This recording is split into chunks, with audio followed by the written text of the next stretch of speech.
Welcome to Your Money Today, a unique look at financial, geopolitical, and other news relevant to you. For 45 years now, your host, Chris Temple, has provided his one-of-a-kind insights and advice on the markets and on our world. Whatever the subject, he calls them like he sees them. Roll up your sleeves with Chris as we get into today's program.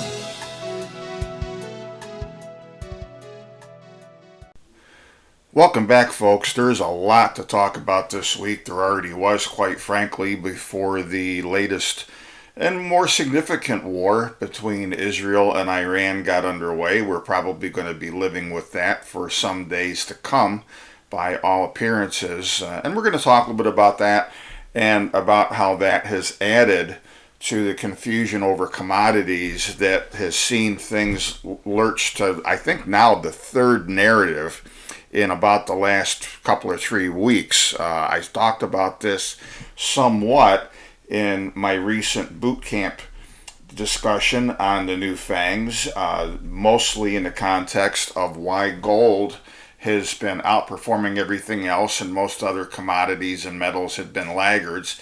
That was starting to change for some good and beneficial reasons, ever so slightly, and now we see some of these things going right back in reverse in the wake of this war starting up again. So we're going to talk about that a little bit. We're going to talk about another subject that I was active on social media about the latter part of this past week, and that is the fact that bond markets all around the world, Japan is a big one again, the Treasury market's a big one, continue to behave differently than what we've ever seen, at least in any time we can remember when you've had times of global crisis and so forth. Part of that is caused by the One Big Beautiful Bill, Motherhood, Apple Pie, Baseball, and Hot Dogs Act of President Trump that is bogging down in the Senate and is very likely to be changed in some not insignificant ways, and that, of course, is going to threaten the game plan to get something passed by the 4th of July recess, and that's going to add to, I think, the market angst even more. Up until now, of course, as I've been arguing, the markets have ignored this, and all they care about is that come hell or high water, the tax cuts will get extended, and everything else nobody cares about. They just want the tax cuts extended. So if that looks to be in some danger, that's going to add to the negativity in the market. This week coming up, we have two significant meetings. We have the Numbskulls meeting at the Eccles Building in Washington. Of course, that is the latest name that President Trump has for Fed Chairman Jerome Powell. I would suspect that after the Fed disappoints the president again, come Wednesday afternoon, that the next thing is he'll have some unkind words to say about Powell's mother.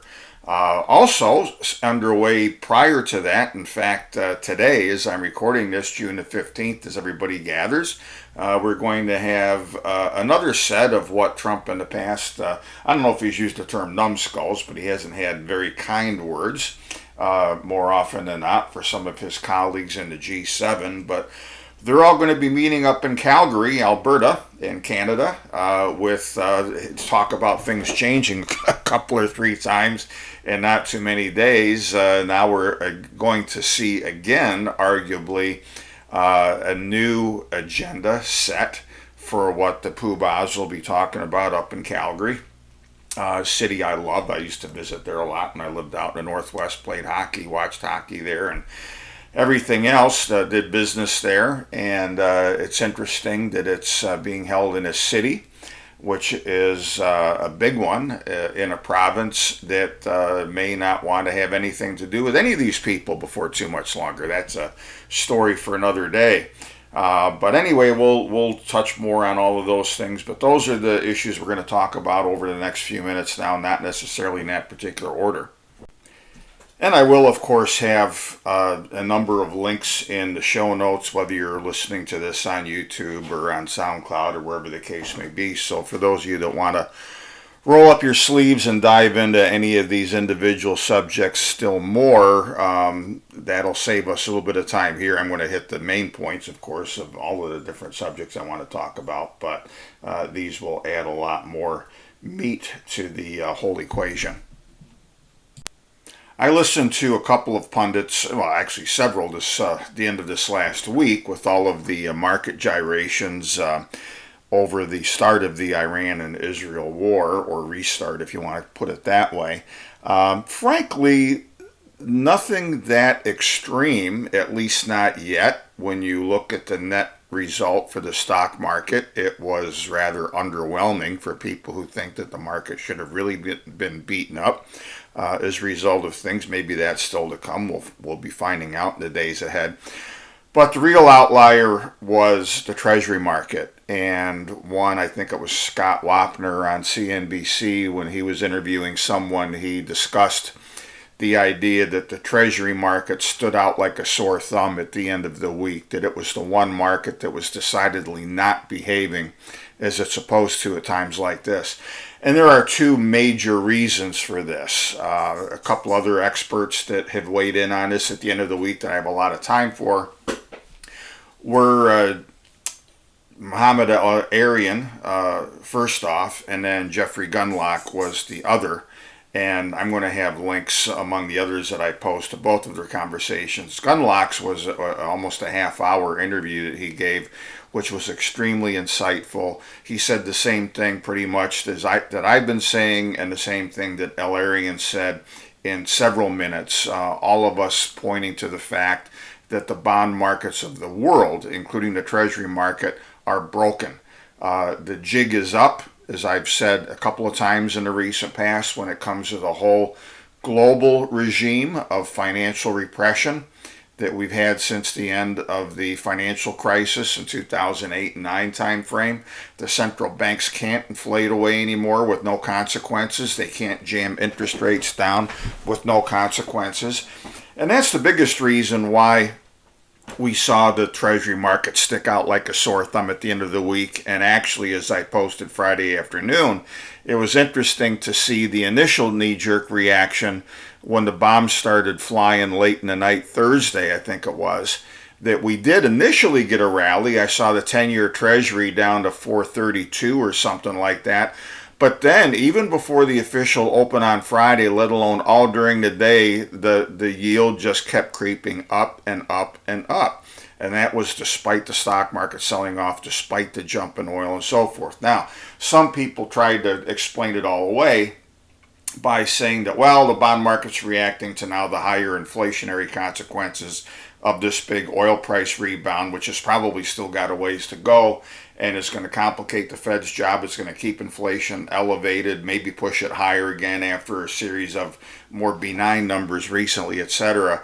But that's an excuse more than an explanation. There are two explanations for why the bond market is behaving the way it is. One is financial repression. I'll get to that again in a minute, or the end of financial repression, I should say, and the bond market and the bond vigilantes calling foul on a whole lot of things. But I want to focus first on one of the specific things that they're calling foul on.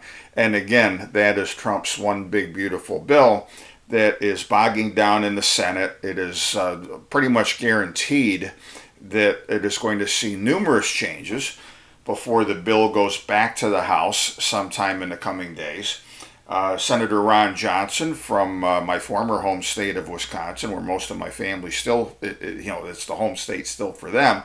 One of the guys who has been more forceful on this, and properly so, has pointed out, and he's not the only one to have done it, that had the president listened, and look, I have no love lost for John Thune, the Senate Majority Leader. I thought he was the worst choice of the bunch, but he got the job as Majority Leader because he was the most swampy of the senators that had their hat in the ring to be the leader. We'd have done better, if you believe in all of the MAGA rhetoric, with Rick Scott from Florida here, who came up way back in the pack as the third place vote getter at the time. But to give credit where it's due, John Thune warned from the get-go, even though recently he's tried to be the good soldier for the president, that it was a mistake to try and do a whole bunch of things in one bill, it wasn't going to work. Everybody involved on the Republican side, if what the president had done in the first place, and he was told to do this, instead of trying to throw immigration reform and funding the border and funding the military and cutting the waste out of Medicaid supposedly and some of these other things, now it's come out, enabled a deep state surveillance with this Palantir thing that Marjorie Taylor Greene has called foul on, and some of the rest. If all he had done was to say, look, here's a clean bill, this can be legitimately done under reconciliation. Nobody's going to question this, like a few other things are being questioned right now that are as part of the process of slowing it down in the Senate, by the way. All I want now is for the tax cuts of 2017 to be made permanent. He would never have lost a single Republican vote. This would already have been passed and signed by now, and now they would be well underway with the job of going department by department, budget by budget, as it's supposed to be, all 12 separate individual spending bills, and they would be working on these things one by one as they're supposed to be. Now, a lot of time has been frittered away. Some of the other oxygen has been taken out of the room, of course, by this on-again, off-again tariff war that nobody knows where that's going or why it's going on, where it's going to end, or anything anymore. And we're getting into summer. So what the bond market sees, correctly so, is that in the end, somehow, the tax cuts will get extended or made permanent. I don't think anybody really questions that. But what's increasingly likely to happen is that all of the other stuff is going to bog down, which means significantly reducing spending in any way, shape, or form. And that's what the bond market sees. And the bond market also is looking at the calendar, folks, and saying, all right, well, here's what's going to happen. We might not even make the July 4th deadline on the one big beautiful bill and the tax cuts. But even if we do, okay, and most of the bill survives, you've still got all these other spending priorities. And then guess what? The next thing is you're going to hear from House Speaker Mike Johnson yet again. Oh, we ran out of time. We've got the summer recess. We come back after Labor Day and boom, September 30th, the continuing resolution runs out. We don't have a budget in place. And guess what? Now we need another new continuing resolution. And you know what? We'll sort it out later. But we've got to fund government yet again at pretty much the same level. And that's not good, folks. That's not good enough. And it once again shows that either out of stupidity or an inability to govern on this, or that they never believed their own rhetoric in the first place, that there is going to be no meaningful reduction in the deficits or in the future debt. And something that maybe even a lot of you listening to this don't even realize. I've had arguments recently with friends of mine that have got the Trump deification syndrome version of TDS, and they actually believe, a lot of them, that when they read a headline, for example, that, the tariff revenue would add $2.8 trillion over 10 years to federal revenues, that the cuts that have been contemplated in the House version of the one big beautiful bill will reduce spending by 1.6 trillion or something. They think that those numbers are based on where we're at today with the national debt. That's not true.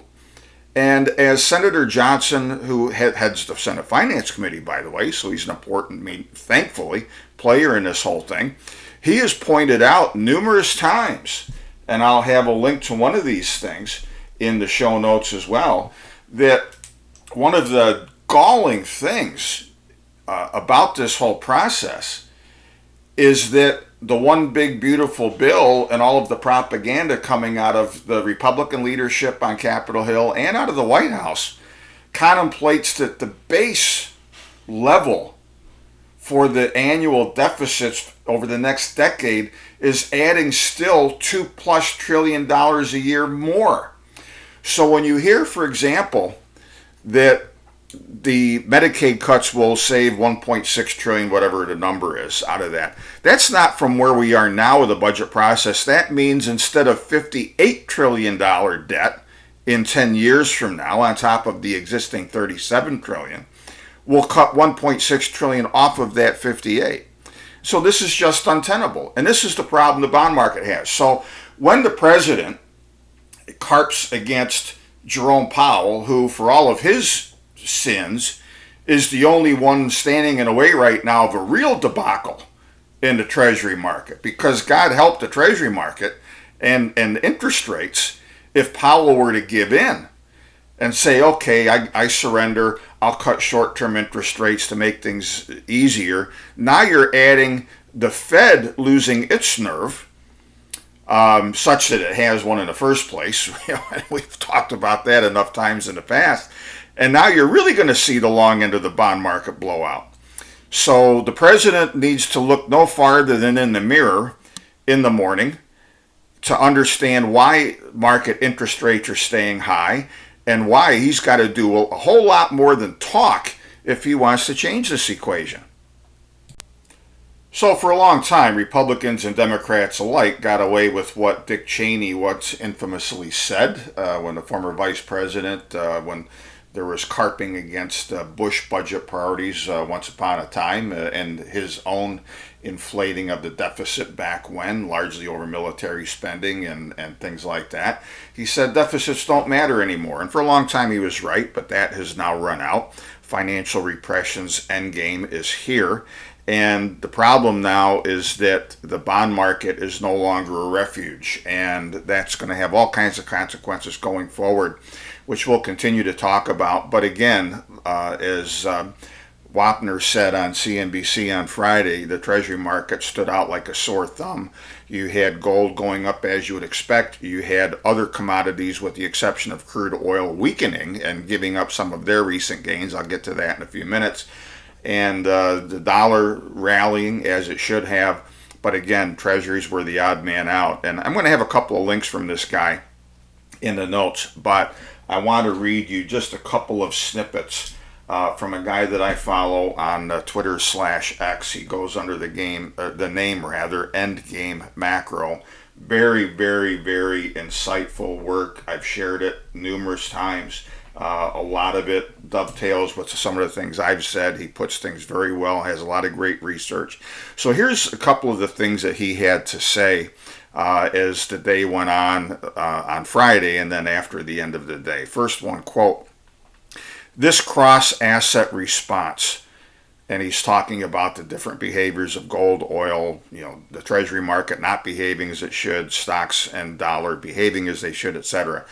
"This cross-asset response is textbook for geopolitical rupture, with energy and gold surging as safety hedges, the VIX climbing in anticipation of event risk, and equities rolling over under the weight of uncertainty. What's more telling is the muted bond bid." And of course, I'll add here, there wasn't one when all was said and done. "Historically," he goes on, "in moments of acute geopolitical stress, U.S. Treasuries act as a universal flight to safety asset. That they're barely catching a bid here while commodity spikes signals a fracture in confidence in sovereign debt as a default safe haven. With U.S. fiscal credibility under strain and global de-dollarization narratives accelerating, capital isn't reflexively rotating into bonds the way it once did. Instead, it's flowing toward hard collateral like oil, metals, and volatility itself. This is a signal that the monetary and geopolitical architecture of the last 40 years is eroding."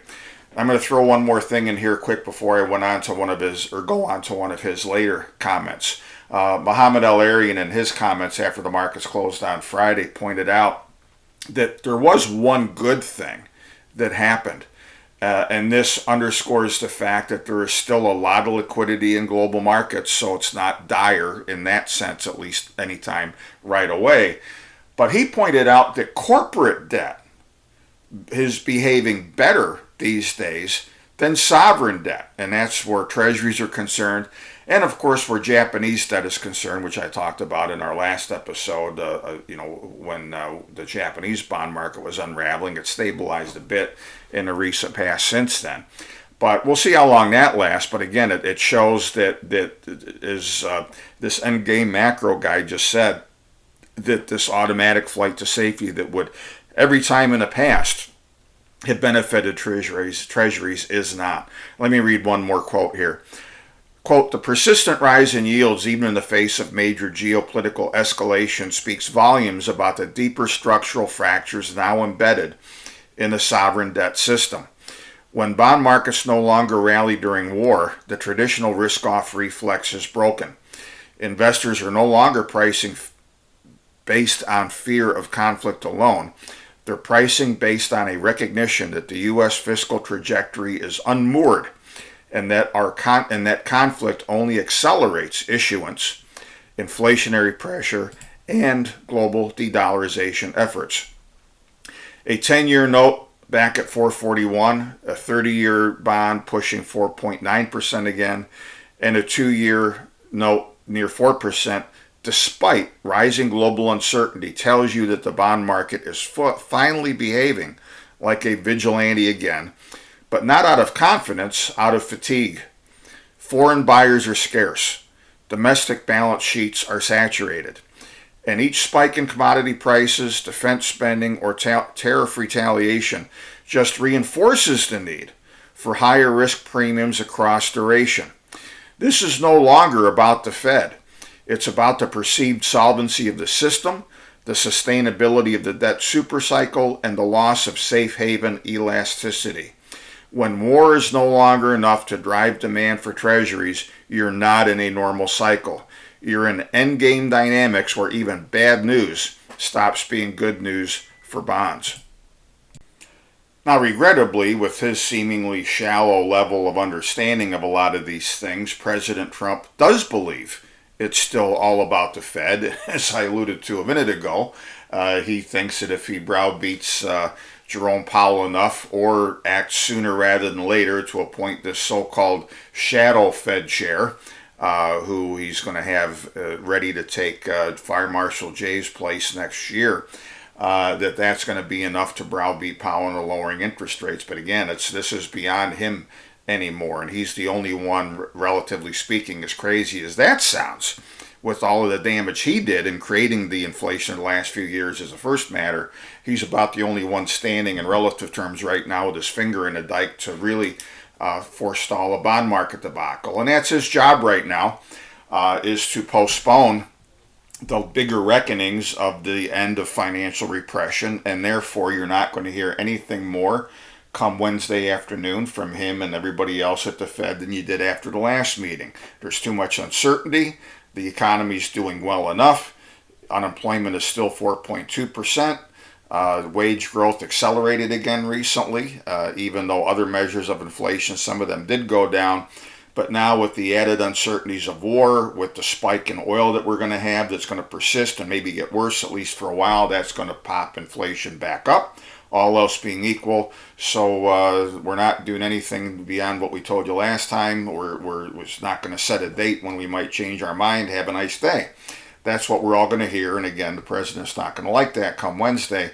The only thing where the Fed could throw a bone to the markets and maybe even to the president when it comes to this is going to be in their so-called dot plot. Every other meeting, and this meeting this coming week is one of those meetings, they update what they call their summary of economic projections. So all of the Fed heads weigh in with how many interest rate cuts they still see between now and the end of 2025, what their views are, better or worse, whatever, than the last time around for unemployment, for inflation, for the economy, for GDP, all of this kind of thing. There's probably not going to be any needle-moving stuff. Of course, as always, right after the Fed meeting, I'll be doing a podcast with my old friend Mike Fox at the Prospector News and its podcast, as we do every time there's a Fed meeting. So rather than an issue of your money today on that, later this coming week or next weekend, the Fed discussion will be on Mike's podcast. There may still be another Your Money Today next week, because we're going to have one or two energy discussions this week with experts for sure in Canada, and if I can get my buddy here in the U.S. on board, we'll hear from him as well, so you get a double-barreled energy podcast next weekend, we hope, but at least a single barrel. We'll see what happens. With all of this, of course, it goes without saying that what seems to have been an attempt on the part of the broad stock market recently to tag the old high and maybe carve out, as a result, a double top before we get a renewed downturn is going to fall a little bit short. It seems almost impossible now that we're going to get any kind of a rally in anything except for the usual suspects at times like this, being defense stocks, precious metals, energy, maybe some other cybersecurity stocks. I got a news story for our members coming this week on that. So if you're a paid member, you're going to get perhaps the most dynamic name yet and story yet in that space. So don't miss that. But aside from that, I am very much of a mind that we're going to see the stock market roll over. And this was inevitable, in my opinion, anyway, folks. Whatever happened with war or the lack thereof, if we had gotten by without this, now the uncertainty has increased. I don't know what we're going to get out of the G7 meeting in Calgary that's going to soothe the fears. I'm going to talk about that next. But I do believe that it is going to be more actionable again to, maybe augment our directional trades where stocks are concerned. I'll be talking to our members about that in the next day or two. But it's been clear recently, and I've been complaining about this for a while, as you know, to no avail until right now. I think that the stock market was over its skis again. It just does not want to come to grips with the fact that inflation and interest rates are going to stay elevated. Perhaps both of them go higher when it comes to market interest rates, at least. I don't think the Fed is going to be moved anytime real soon to take its short-term policy rates back higher. That'd really be disaster, but at the least they're going to dig in their heels and keep things where they are, maybe even for longer than the consensus has been recently. I mean, up until now there was pretty much a 50-50 chance in the federal funds futures markets of an a next rate cut after this holding pattern the Fed has been in coming as early as September. That's probably not going to be the case anymore. And, so of the other potential negative surprises to come Wednesday, it could be that we see even less of a chance in the dot plot of 2 rate cuts over the course of the rest of 2025. Maybe they go down to 1. Maybe there's less that say there's going to be 2, whatever. I just don't think that the market's going to get a whole hell of a lot of encouragement, and that's going to weigh on the stock market. Now, moving on real quick, the G7 meeting in Canada that's about to get underway as I'm recording this. A couple of tongue-in-cheek articles on this that I've read over the weekend say, well, given that the President Trump is back on the job and it's not President Biden in the G7 anymore, they're going to spend less time on climate change and transgender issues and rainbow flags and things like that at the G7, and more on things of actual present-day economic and financial importance. That is probably going to center, or at least that was the agenda, going into the end of this last week before war pushed everything out of the headlines pretty much. They were going to talk about critical minerals. Of course, there is a yawning need in both Europe and in this hemisphere, North America, to get the flow of finished rare earth products restarted from China. That is very intractable. And incidentally, folks, this is another thing that the market has just been way too optimistic on. And part of it because, President Trump loves to be bombastic and claim victories and accomplishments that are either embellished or non-existent. But when he, a few days ago, for example, and for present purposes said, we've got a deal with China, no, you don't. The only agreement, handshake that you've got with China as a result of the most recent meetings is that you're going to go back to the truce that was reached earlier in May. And that's it. I mean, there's nothing been done yet. And in fact, I think it was this last week, right after that so-called truce, Ford was sounding a warning that not only are we under some stress as far as manufacturing by not having some of these finished rare earth element products that we need for autos, and this is a very dire situation in Europe as well, but that in order for China to extend or grant new export licenses, and only for 6 months as they've promised so far, we got to sell our soul to China. They want all kinds of additional intrusive things to happen. So look, this is not going to be solved easily. It's not going to be solved by sound bites.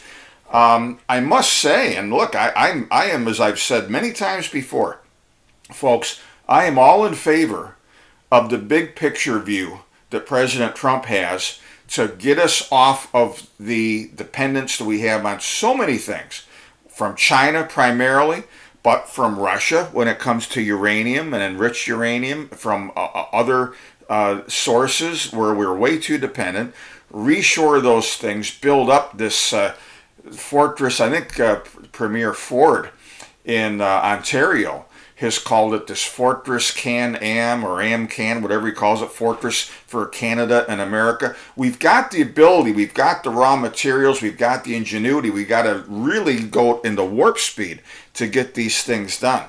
So I'm interested as much as anything to see how much the conversation is furthered to really put some economic and financial meat on the bones of what has been promised to date, not only by President Trump, but by the Prime Minister, Carney in Canada, and by others. We got to stop, the sound bites and philosophizing and figure out what we need to do and move heaven and earth to get out from under this dependency on China for these things. So I hope that's going to be something that we move the needle on at the G7 meeting. Otherwise, it's all going to be about hand wringing and posturing and rah-rah for Israel and everything else. But none of the things that we need long term are going to be dealt with unless we do see something concrete as far as financial and economic commitments. Yes, they're going to have to talk about the war. And again, where that is concerned, we need to brace ourselves for the fact that the way that this much more serious war has started between Israel and Iran, the only end game anyone is going to settle for, and anyone, meaning those that count the most, the U.S. and the government of Israel, is going to be a regime change in Iran, which, according to some reports, they're ripe for. And I think a lot of people, even some of Iran's neighbors, would love to see a situation, no matter how it started, no matter who's right or who's wrong. I think a lot of people would like to see a situation where the mullahs aren't in charge anymore, and you've got more democratic, more market-oriented, more peaceful people that are in charge for the betterment of the long-term health of the Middle East. It's no mistake that the late Shah of Iran, who was run out of there back in the late 1970s time frame, his son is all over Sunday morning TV today making the case for exactly this. So we'll see what happens, but until we see some possibility that this is going to be the end game, I think we're going to be living with this war until then.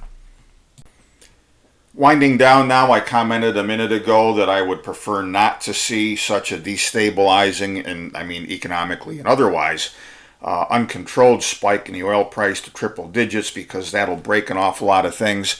I have, as you know, been a believer for a while that the sell-off in oil over tariff fears and economic worries, are we going to go into a recession and so forth, was way overdone. We got down into the upper 50s per barrel. That was not sustainable. It has resulted, as I'll be talking about in the coming days, in a standalone issue on old energy, one of a few I'm going to be bringing out before we get too deep into the summer.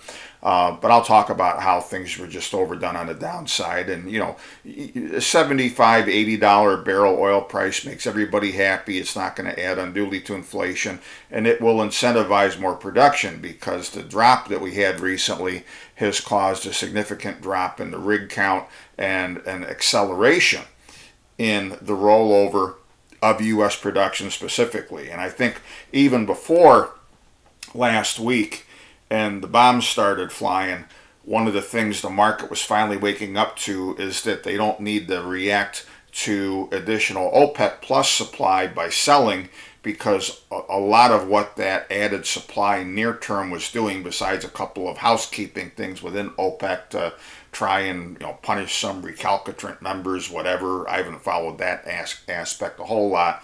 But bottom line is there was no need to continue to be bearish with these increases in OPEC's production in the last couple meetings or so, because to a great extent all it's doing is replacing the decline in U.S. production, which peaked at something like, and I'm using numbers that may not be quite exact, but they're close.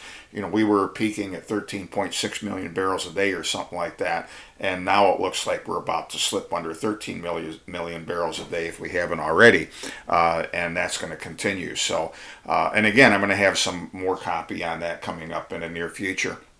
So, oil is behaving as it should. I still like the long-term story for natural gas. It rallied a bit recently. I think it's kind of in a no man's land right now until we get our heads around the summer weather patterns a little bit better, and then maybe look at the possibility of a couple of trading opportunities depending on how hurricane season is here in the U.S. But what I want to end with, at least for present purposes, is the fact that, when I did our boot camp going on 2 weeks ago, and talked about the new FANGs theme, one of the things I talked about was that if you're really of a mind that silver needs to catch up to gold, that copper needs to reflect better its long-term fundamentals, which it still doesn't do, that nickel and all these other things need to rebound, you want a situation where gold does less impressively, because gold has done well for the most part, because it is now a new reserve asset in the world, or renewed reserve asset. People, as we saw again on Friday, are more willing to buy gold than they are Treasury bonds, if you think that you need to get into hunker down mode, or going to the mattresses mode, as I sometimes call it. And there's just too many worries in the world. And if we can get back to a place where, even if we're not going to see global economic growth go gangbusters, at least we're not going to bog down because of all of the debt and whatnot. There's going to be some economic drivers. Then you can see all these other commodities rally more if you believe there's going to be better economic growth, albeit more inflationary economic growth ahead. And we were just starting to see a little bit of an inkling of that. And I think part of those commodity moves in sympathy with the stock market rallying more. And again, because they were looking at things through rose-colored glasses. But now we've kind of taken another step backward where some of the base metals and other things are concerned. Silver fell off at the end of the week as gold was rallying more. Copper likewise. Oil will continue to get a bid. Gold will continue to get a bid. But, we're back into a no man's land again where most everything else is concerned also. I still love the long-term cases for a lot of these metals. I still like some stories, and we have positions in some of these that are one-off stories, whether it's tungsten or titanium or antimony, or the big one, of course, being uranium, which is a screaming buy long-term, along with everything else to do with your nuclear energy for that matter. But aside from that, we're going to have to continue to be patient when it comes to the rest of these commodities. There's a lot of things to work through. How fast we're going to work through them, God only knows. For those of you that don't have it handy or didn't listen, I will also add the link to my new FANGs presentation at our recent Investor Boot Camp in the show notes here, so you can have that whole thing. And I guess that about wraps it up for now. So again, in the week ahead, be on a lookout, number one, for another new issue of Your Money Today, which I'll put out later in the week or next weekend. That will focus primarily, if not exclusively, on energy in North America. And my podcast with my buddy Mike Fox, which will come late in the week as well, after we see what color smoke goes up the chimney at the Echoes building. So thanks for tuning in, and won't be long before we're back at it again. We're glad you joined us today. As always, write to chris@nationalinvestor.com with your comments and questions. And be sure to visit yourmoneytoday.org if you haven't already. Sign up for our free alerts, notifications of new shows, and more. Thanks for tuning in. and we'll see you next time